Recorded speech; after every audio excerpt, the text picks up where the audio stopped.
New York Governor Andrew Cuomo has been avoiding questions all day after his top aide admitted the administration withheld the state's nursing home coronavirus death toll numbers. Big story. First reported in the New York Post, Melissa DeRosa said they were afraid it was going to be used against them and didn't want the feds to find out. Ooh, that's a big one.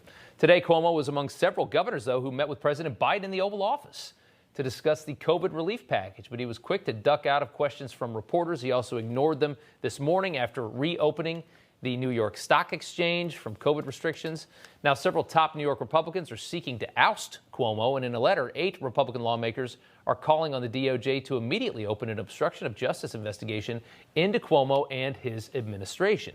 It goes on to say this intentional and unconscionable cover-up impacting thousands of our most vulnerable residents cannot go without consequences. One of the lawmakers who signed this letter is Republican Congresswoman Nicole Malliotakis of New York, and she joins us now. Good to see you.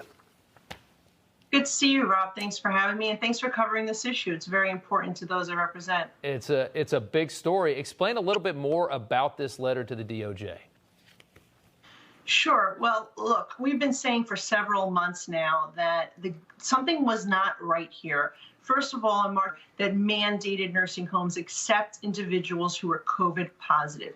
And then even after there were alternatives, like the U.S. Navy ship, that comfort ship that President Trump sent, right, or the Javits Center, or other emergency hospitals that had been set up specifically for COVID positive patients, the governor continued to enforce this executive order and place COVID positive patients. Now, we had been asking for several months how many people actually went to these nursing homes, and then how many people died as a result of this executive order that should have never taken place to begin with.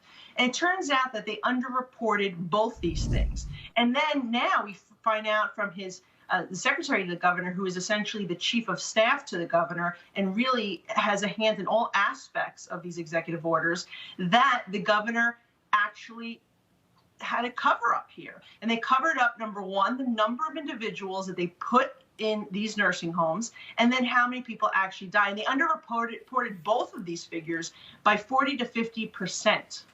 And that is really where we want an investigation into, because it's completely outrageous and unacceptable. What do you think will happen to Governor Cuomo? Does anything end up, I mean, if you investigate this, you find out it's as dirty as it seems, does anything actually happen here, or is it just another one of those, oh, he's a big-time politician, it gets kind of, nothing ever really happens? I don't see how something does not happen here unless our justice system is completely flawed. At the minimum, there needs to be a thorough investigation. We know that the Department of Justice did initiate an investigation back in August. They had sent a letter to the governor with multiple questions, which we believe that the governor actually ignored. And then in October, it became public in reports that they were actively investigating. With this transition to the Biden administration as a new attorney general, and that's why we renewed our request today to ensure that investigation continues, and particularly with this new information that has come out. Look, I think that Governor Cuomo must go. I've called for his resignation, as has many other elected officials throughout the state of New York. Sure. The question is he going to go by resignation? Is he going to go by prosecution? Or is he going to go at the ballot box next year? But I do believe that this is really something that the people of New York are not going to accept. Yeah, he could have avoided so much of this just by being open, couldn't he? Transparency is a good thing in government. And I think in this case, the fact that he was covering up what was happening instead of being honest and forthcoming and transparent with the people is really shocking. I mean, think about the thousands of families that have lost loved ones in our nursing homes. Thousands. And now we're talking about possibly 15,000 individuals that lost their lives as a result of some of this negligence.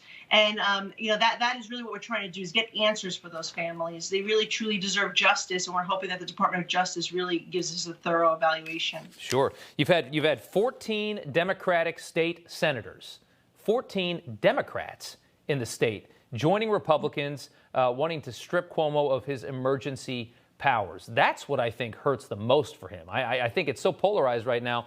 What Republicans do maybe doesn't matter. 14 Democrats, though, that's big. This is something that should have happened a long time ago. Yeah. You know, the governor is instituting arbitrary regulations, placing mandates on our small businesses, and really hurting our national economy. People do not like these regulations. They think they're tyrannical in a sense, and they are. And I think that, you know, the fact that it took this for the Democrats to actually come out and say, hey, you know, we want to actually do our job and serve as legislators, duly elected representatives, and have a say in these policies is really quite shocking because, you know, Republicans have been saying it for quite some time that we had to go back to the state legislature, take away these powers, and actually play our elected role as representatives. Yeah, okay. We're going to see what happens with this one. We've been following it closely. Congresswoman Nicole Malliotakis, New York City, thank you so much for coming on the show. Thank you. All right. Drama in Biden's press